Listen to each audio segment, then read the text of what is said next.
ಎಲ್ಲಿ ಎಕ್ಸಿಟ್ ತಗೋಬೇಕಿತ್ತು ಮತ್ತು ಎಲ್ಲಿ ಎಂಟ್ರಿ ತಗೋಬೇಕು, ಯಾವುದು ಕನ್ಫರ್ಮೇಷನ್ ಕಾಲ್ ಸೈಡು, ಯಾವುದು ಕನ್ಫರ್ಮೇಷನ್ ಪುಟ್ ಸೈಡ್ ಅಂತ ಒಂದು 2 ಮಿನಿಟ್ಸಲ್ಲಿ ತಿಳ್ಕೊಳ್ಳೋಣ ಬನ್ನಿ. ಕನ್ನಡದಲ್ಲಿ ಹೇಳ್ಕೊಡ್ತಾಯಿದ್ದೀನಿ, ಕನ್ನಡದಲ್ಲಿ ಎಕ್ಸ್ಪ್ಲನೇಷನ್ ಮಾಡ್ತಾಯಿದ್ದೀನಿ, ನಿಮ್ಗೆ ಅರ್ಥ ಆಗೋ ಥರ ಮಾಡ್ತಾಯಿದ್ದೀನಿ ನೋಡಿ.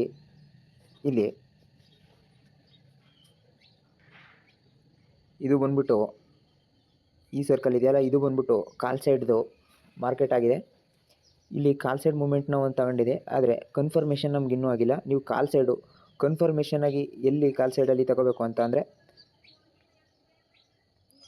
ಇಲ್ಲಿ ನೋಡಿ, ಇಲ್ಲಿ ಮಾರ್ಕೆಟ್ ಇಲ್ಲಿ 25,990ರಲ್ಲಿ ಇಲ್ಲಿ ನೋಡಿ, ಇಲ್ಲೊಂದು ಕನ್ಫರ್ಮೇಷನ್ ಕಾಲ್ ಸೈಡ್ನ ತಗೊಂಡಿದೆ. ಇಲ್ಲಿಂದ ನೀವು ಕನ್ಫರ್ಮೇಷನ್, ಇದು ಕಾಲ್ ಸೈಡ್ ಮೂಮೆಂಟ್ ಆಯಿತು.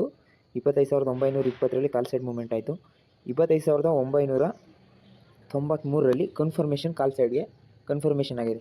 ಇಲ್ಲಿಂದ ಒಂದು ಕನ್ಫರ್ಮೇಷನ್ನಾಗಿ ನೀವು ಕಾಲ್ ಸೈಡ್ನ ಎಂಟ್ರಿಯನ್ನು ತಗೊಂಡಿದ್ರೆ ಇಲ್ಲಿ ನೋಡಿ 26,080, 26,009ರಲ್ಲಿ ಇಲ್ಲಿ ರಿಜೆಕ್ಷನ್ ಲೆವೆಲ್ ಕಾಣ್ತದೆ. ಇಲ್ಲಿ ನೀವು 26,993ರಲ್ಲಿ ಕಾಲ್ ಸೈಡ್ ಮೂಮೆಂಟ್ ತಗೊಂಡಿದ್ರೆ, ಎಂಟ್ರಿ ತಗೊಂಡಿದ್ರೆ 26,080ರಲ್ಲಿ ಒಂದು ರಿಜೆಕ್ಷನ್ ಆಗಿದೆ ಕಾಲ್ ಸೈಡ್ದು. ಪುಟ್ ಸೈಡ್ ಮೂಮೆಂಟ್ನ ತಗೊಂಡಿದೆ, ಬಟ್ ಅದು ಕನ್ಫರ್ಮೇಷನ್ ಅಲ್ಲ. ಪುಟ್ ಸೈಡ್ ತಗೊಂಡಿದೆ, ಅಲ್ಲಿ ನೀವು ಎಕ್ಸಿಟ್ ಆಗಿಬಿಡ್ಬೇಕು, ಯಾಕಂದರೆ ಅದು ಹೈ ಚಾನ್ಸಸ್ ಇರುತ್ತೆ, ಕೆಳಗಡೆ ಬೀಳೋದು ಸಾಧ್ಯತೆಗಳು ಜಾಸ್ತಿ ಇರುತ್ತೆ. ಅದೇ ರೀತಿ ನಮ್ಮದು ಮಾರ್ಕೆಟ್ ಲೆವೆಲು ಬೇಸ್ ಲೆವೆಲ್ ಯಾವುದಿತ್ತು ಅಂದರೆ 26,056 ರೂಪಾಯಿ ಬೇಸ್ ಲೆವೆಲ್ ಇತ್ತು. ಅದರಿಂದ ಕೆಳಗಡೆ ಬಂದರೆ ಹಾಗೆ ನಾವು ಪುಟ್ ಸೈಡ್ ಎಂಟ್ರಿನ ತಗೋಬೇಕಿತ್ತು.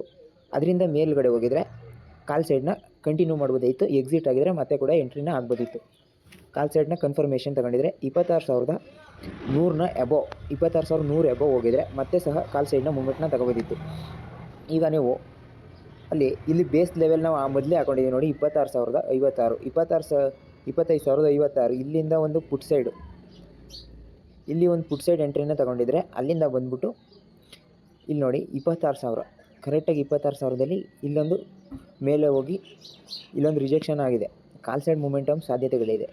ಕಾಲ್ ಸೈಡ್ ಮೂಮೆಂಟಮ್ ಇದ್ದರೆ ಇಲ್ಲಿಂದ ಒಂದು ಸ್ಕ್ಯಾಲ್ಪ್ ಮಾಡ್ಬೋದಿತ್ತು. 26,056ರಿಂದ 26,000ವರೆಗೆ ಒಂದು ಸ್ಕ್ಯಾಲ್ಪಿಂಗ್ ಮಾಡ್ಬೋದಿತ್ತು. ಇಲ್ಲಿಂದ ಕಾಲ್ ಸೈಡ್ ಮೂಮೆಂಟ್ನ ಒಂದು ಕಾಲ್ ಸೈಡ್ ಪ್ಯಾಟ್ರನ್ನ ತಗೊಂಡಿದೆ. ಇಲ್ಲಿ ರಿಜೆಕ್ಷನ್ ಆಗಿರೋದ್ರಿಂದ ಇಲ್ಲಿಂದ ರಿಜೆಕ್ಷನ್ ಆಗಿದೆ, ಇಲ್ಲಿಂದ ಎಕ್ಸಿಟ್ ಆಗಿದರೆ ನಿಮಗೆ ಕಾಲ್ ಸೈಡು ಪಕ್ಕ ಮತ್ತೆ ಪುನಃ ರಿವರ್ಸಲ್ಲಿ ಬೇಗ ಕಾಲ್ ಸೈಡ್ ಮೂಮೆಂಟ್ನ ತಗೋಬಾರ್ದು. ಯಾಕಂದರೆ ಇಲ್ಲಿ ರಿಜೆಕ್ಷನ್ ಆಗಿದೆ. ಬಟ್ ನೋಡಿ, ಈ ಕ್ಯಾಂಡಲ್ ಲಾಂಗ್ ಕ್ಯಾಂಡಲ್ ನೋಡಿ, ಇದು ಲಾಂಗ್ ಕ್ಯಾಂಡಲು ಕೆಳಗಡೆ ಬರ್ತಾ ಇದೆ. ಈ ಕ್ಯಾಂಡಲ್ ಇದೆಯಲ್ಲ, ಇದು ಲಾಂಗ್ ಕ್ಯಾಂಡಲ್ ಕೆಳಗಡೆ ಬಂದಿದೆ. ಬಟ್ ಆದರೆ ಇಲ್ಲಿಂದ ಇನ್ನೂ ರಿಜೆಕ್ಷನ್ ತಗೊಂಡಿದೆ. ನೀವು ಮತ್ತೆ ಪುನಃ ಇಲ್ಲಿಂದ ಯಾವ ಕಾಲ್ ತಗೋಬೇಕಿತ್ತು ಅಂದರೆ ನೋಡಿ, ಇಲ್ಲಿ ಕನ್ಫರ್ಮೇಷನ್ ತಗೊಂಡಿದೆ. ಕನ್ಫರ್ಮೇಷನ್ ಆದಮೇಲೆ ಇಲ್ಲಿಂದ ಒಂದು ಕಾಲ್ ಸೈಡ್ ಪ್ಲ್ಯಾನ್ನ ಮಾಡ್ಬೋದಿತ್ತು. ಇದು ಕಾಲ್ ಸೈಡ್ ಇಲ್ಲಿ ಪಪ್ ಆಗಿದೆ. ಇಲ್ಲಿ ಯಾವುದು ರಿಜೆಕ್ಷನು ಇಲ್ಲಿ ಎಲ್ಲ ರಿಜೆಕ್ಷನ್ ಇದೆ. ಇದು ಸಹ ಇದು ರಿಜೆಕ್ಷನ್ ಲೆವೆಲೇ. ಬಟ್ ಆದರೆ ಇಲ್ಲಿ ಯಾವುದು ಮತ್ತೆ ರಿವರ್ಸಲ್ ಆಗೋಕ್ಕೆ, ಪುಟ್ ಸೈಡ್ ಆಗೋಕ್ಕೆ ಕನ್ಫರ್ಮೇಷನ್ ಇಲ್ಲ. ಇಲ್ಲಿ ನೋಡಿ, ಕನ್ಫರ್ಮೇಷನ್ ಇದ್ದಿದ್ದು ಇಲ್ಲಿ ಕನ್ಫರ್ಮೇಷನ್ ತಗೋತಾ ಇದೆ 26,176 ನೋಡಿ. ಇದನ್ನು ನಾವು ಬೇಸ್ ಲೆವೆಲ್ನಾಗಿ ಹಾಕೊಂಡಿದ್ದೀವಿ. ಇದು ಸಹ ಬೇಸ್ ಲೆವೆಲ್ ಆಗಿದೆ. ಇಲ್ಲಿಂದ ಅದರಿಂದ ಇದು ರಿಜೆಕ್ಷನ್ ಆಗಿದೆ. ಇಲ್ಲಿಂದ ಮತ್ತೆ 26,123 ಇದು ಒಂದು ಬೇಸ್ ಲೆವೆಲ್ ಆಗಿದೆ. ಈ ಬೇಸ್ ಲೆವೆಲಿಂದ ಮತ್ತೆ ಒಂದು ಕಾಲ್ ಸೈಡ್ ಮೂಮೆಂಟ್ನ ಅಪ್ನ ತಗೊಂಡಿದೆ. ಬಟ್ ಆದರೆ 26,176ನ ದಾಟಿದ್ರೆ ಮಾತ್ರ ಅದು ಕಾಲ್ ಸೈಡ್ ಮೂಮೆಂಟ್ನ ತಗೊಳುತ್ತೆ. ಇದು ಅನಾಲಿಸಿಸ್ ಬಂದ್ಬಿಟ್ಟು ಡಿಸೆಂಬರ್ 8ರದು ಏನಾಗುತ್ತೆ ಅಂದರೆ ಮಾರ್ಕೆಟು ನೋಡಿ, ಡಿಸೆಂಬರ್ 8ರದ್ದು ನಾವು ಪ್ಯಾಟ್ರನ್ನ ಹಾಕಿದ್ದೀನಿ, ನೋಡ್ತಾ ಇರ್ಬೋದು. ಅಕಸ್ಮಾತ್ ಅದು ಓಪನಿಂಗಲ್ಲೇ 26,180 ಅಬೋವ್ ಅಲ್ಲಿಂದ ಕನ್ಫರ್ಮೇಷನ್ ತಗೊಂಡ್ರೆ ಇಲ್ಲಿಂದ ಕಾಲ್ ಸೈಡ್ 15 ಮಿನಿಟ್ ಕ್ಯಾಂಡಲ್ ಸ್ಟಿಕ್ ಏನಾದರೂ 26,200ನ ಬೀಟ್ ಮಾಡಿದ್ರೆ, 26,200 ಕಾಣ್ತಾ ಇದೆಯಲ್ಲ, ಇದನ್ನ ಬೀಟ್ ಮಾಡಿದ್ರೆ ಅಪ್ಸೈಡ್ ಮೂಮೆಂಟ್ ಆಗೋ ಚಾನ್ಸಸ್ ಜಾಸ್ತಿ ಇದೆ. ಬಟ್ ಆದರೆ ನಮ್ಮ ಕನ್ಫರ್ಮೇಷನ್ ಯಾವಾಗ ಅಂದರೆ 26,245ನ ಬೀಟ್ ಮಾಡಬೇಕು. ಅಲ್ಲಿಂದ ಬೀಟ್ ಮಾಡಿದ್ರೆ ಮಾತ್ರ ಅದು ಅಪ್ಸೈಡ್ ಮೂಮೆಂಟ್ನ ತಗೊಳುತ್ತೆ. ಬಟ್ 26,245ರಲ್ಲಿ ಏನಾದರೂ ಅಕಸ್ಮಾತ್ ಅಲ್ಲಿಂದ ರಿಜೆಕ್ಷನ್ ಲೆವೆಲ್ ಕನ್ಫರ್ಮೇಷನ್ ತಗೊಂಡ್ರೆ ಮಾರ್ಕೆಟ್ ಪೂರ್ತಿ ಡೌನ್ ಸೈಡ್ ಆಗೋ ಸಾಧ್ಯತೆಗಳು ಜಾಸ್ತಿ ಇದೆ. ಮಾರ್ಕೆಟು 8ನೇ ತಾರೀಕಲ್ಲಿ ಏನಾಗುತ್ತೆ ಅಂದರೆ most of the chances put side ಆಗೋ ಚಾನ್ಸಸ್ ಜಾಸ್ತಿ ಇದೆ. ನೀವು ಯಾವ ರೀತಿ ಟ್ರೇಡ್ ಮಾಡಬೇಕಂದ್ರೆ, ಒಂದು ರಿಜೆಕ್ಷನ್ ಲೆವೆಲ್ ತಗೊಂಡ್ಮೇಲೆ ಅದು ಕನ್ಫರ್ಮೇಷನ್ ಆಗಬೇಕು. ಕನ್ಫರ್ಮೇಷನ್ ಇಲ್ಲದೇ ನೀವು ಯಾವ ಟ್ರೇಡ್ನು ತಗೋಬಾರ್ದು. ಇದೇ ರೀತಿ ಕನ್ನಡದಲ್ಲಿ ಇನ್ಫಾರ್ಮೇಷನ್ ವೀಡಿಯೋಗಳು ಬೇಕು ಅಂದರೆ ಬಿಲ್ಡ್ ಕ್ಯಾಪಿಟಲ್ ಅಂತ ಟೆಲಿಗ್ರಾಮ್ ಚಾನಲ್ ಕೂಡ ಇದೆ, ಹಾಗೆ ಯೂಟ್ಯೂಬ್ ಚಾನಲ್ ಕೂಡ ಇದೆ. ಜಾಯ್ನ್ ಆಗಿ ಫಾಲೋ ಮಾಡ್ಕೊಳ್ಳಿ, ಸಪೋರ್ಟ್ ಮಾಡಿ, ಸಬ್ಸ್ಕ್ರೈಬ್ ಮಾಡಿ. ಮತ್ತು ಕನ್ನಡದಲ್ಲಿ ಕಲಿಬೇಕು ಅಂತ ಆಸಕ್ತಿ ಇರೋರಿಗೆ ಈ ಚಾನಲ್ನ ಶೇರ್ ಮಾಡಿ.